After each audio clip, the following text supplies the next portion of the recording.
na new IGP no yaswe ni in na no pay de metie nie IGP dampare say we free so na new one no enne ya enche I'm sure say by 12 beko akobo ne de na yenya new IGP sisi a make say na no pay many a ewo Jubilee House no omo ye preparation said the new IGP so unim IGP for na yedi ni picture to so amwahu new IGP say we take you over no enne omo ye preparation a John Dramani Mahama president obeswe no in na chere say dampare is no more na no ye board dampare di no miss feelings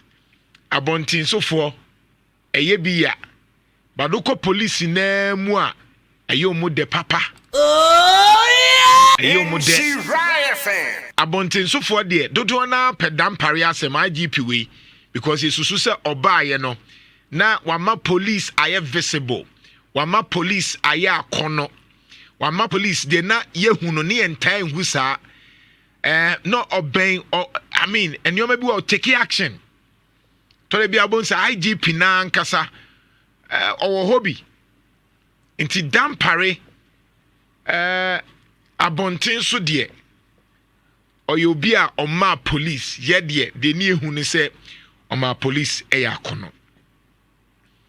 nanso na police for no dodo na so inside them penasem na bia minim adekrontia but then no ye busa bebre de ntia say police for eni age say dampare IGP Omeyi na free ho. Nhyira fan. It's very interesting. It's very interesting. Tie na be discussions in bebre. Ni access no na ya hwem. Ni ya kan sem ni bi. Say de ntina dampare because based on research no dampare approval rating no na wosoro Ghana for approval rating for dampare no na e wosoro. But police for ne de no mo say dampare na ya muhu ni sa no menimi nianum police for dodo na di nkoma no mo di nkoma say dampare ya mo bo ni din sa wo mframa mu no enya sa na otie o obi si ni timo den ma obi se papa no e wicked papa no ono nko na ye no ho ka mama nka bi sa na police for ne ka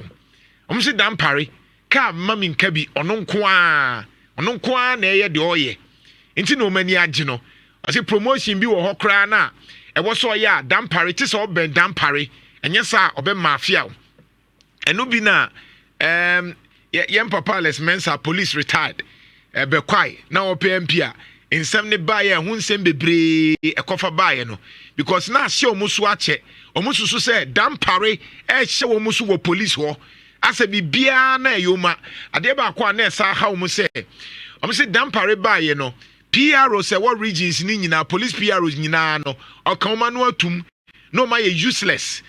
until they say na upe bibia si police asema ba na upe bibia te say na no crow from dey upe bibia unya ofre police PRA ontimi nkasa because dampare achechire na no de omudi bo dampare tiri ni so bi o de atete ne ye ka bi o aha dampare enti ya de na dodo na susu say oh dampare ba ye no wama discipline aba ena ye nyina so yenka no kre police no ne kwamia police for ye menkrofo so mbehwa me show is maintain ka police for asem ye wonyoma basa police for ye but obehwa me a when it comes to police any soldiers a menkoma sem enye se mi suro mo but because mi susu se police for no mo bre ena o man so amanyofo nche dan treat police for yi the police for asem na ya na edem akoma so ekwaya ye fa so treat police for okrum ha whether MPP or NDC no enye fe because police ni pa de anye bia wo senka police ni ye wo sika pa na se o ye lance corporal kra na wo se police ye tua ni kai eni kwan se ade 2005 ni 3000 she police ni nsem da bi wo se tua police kai because na police for man so ye no man na wo class international school yi police for so omoma ko bia eye because aban school yi challenges bebre wom enti me ba police for asema eya na asem no me nche da nka bebre because police for bre police for asetremu nye police for asetremu nye aketua ne nye and answer na wobekọ police to the be do police station bi kura na ara ho say enti wei and a police ni team police ni a obon ho ban to the be a wudru barrier ka hunwusie anwumre to the be kura ho sum na wo so police de ne kra etwa so enti sa anwoma na ya mekeka boma police for asem ba mintimi nka me bebre because me pe police for asem omu nso ye nipa maka chom se omu SSS ekwan to the bia na omu gigi ska basa to the bia na utwema nsem ne koye bebre eno asem wo ho but police for must be paid well odi ase police for wo se etuo mu kai e wo se mo mu good allowance me president sika babia metwa akopa ba ko e security fire service for hwe fire service bro mo bre enwusie na ya buom na edu matem omo machines ya ntop papa momo enti security services na wo Ghana ha no yen hye dan hwe omo yie emmoa enti na ya to de bia police for to de bia drivers for na police for gina yen men hye dan ka bebre because to de bia ho se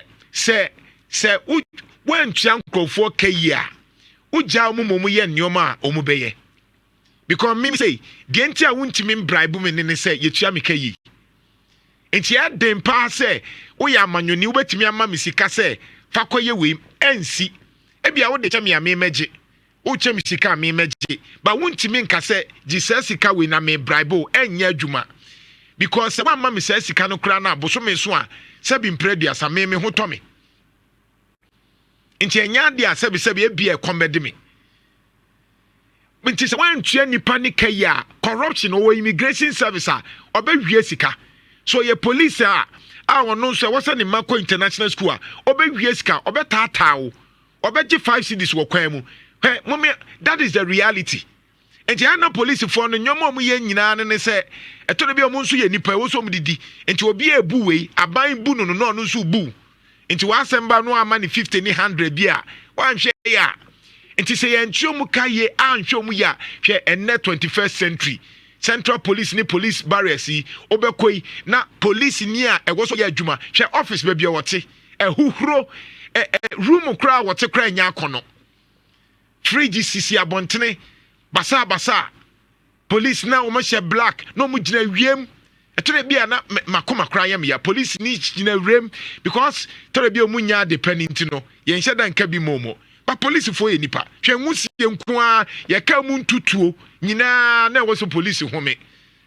odi ase the police for ye me nkrofo ba there police mo ya mu nyai na say ma tete se santasi we mo cause traffic mo me nkrofo no mo ya mu nyai to de bia mo amunim se ene mo aye hia drivers me police ni bia me hia no barras me hia de cheniska ade amaya for the past 15 years ni se me tu kwan a police ni bia enye police ni nyina akra na omo bajuska ba me duru a me hia da me se aban oho ye je most police barriers ma kono me duru pe me hia da no ma niska me se yire ho na ye adwuma wate eya mo so mo me enche o ma de omo ye nipa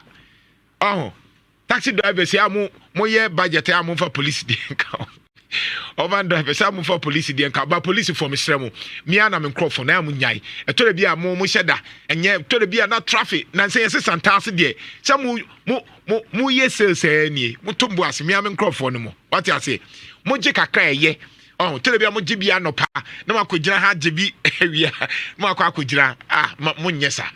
me ana microphone me tore bia wo ho mo nsusu kakra what you say moje kakra no agtai what you say and the police for ni bia nim so te we na mabom hwe udru ba bia wo topa no a na de ache police ni to de bia wo hwe police ni esu command no to so say aban Jennifer ye adwuma me yes ade ni pa so police for ye nipa omo ss ye beka ho asem but omo so mani age se dampare ko nipa nyo nipa nye Nhyira FM nipa nye o mani age but ye be analyze but ma menye quick one ewo akrokere na afiyemra discussions na eso me catch you say this week nyina no na ye wo ye can say akrokere so next week nso yɛbɛte asim maka kyerɛ sɛ yɛnya wie galamsey fight no hwɛ obi a ɔbɛdaadaa wa ka kyerɛ sɛ galamsey fight no yɛgyae no yɛngyaeɛ yɛbɛtoa so a na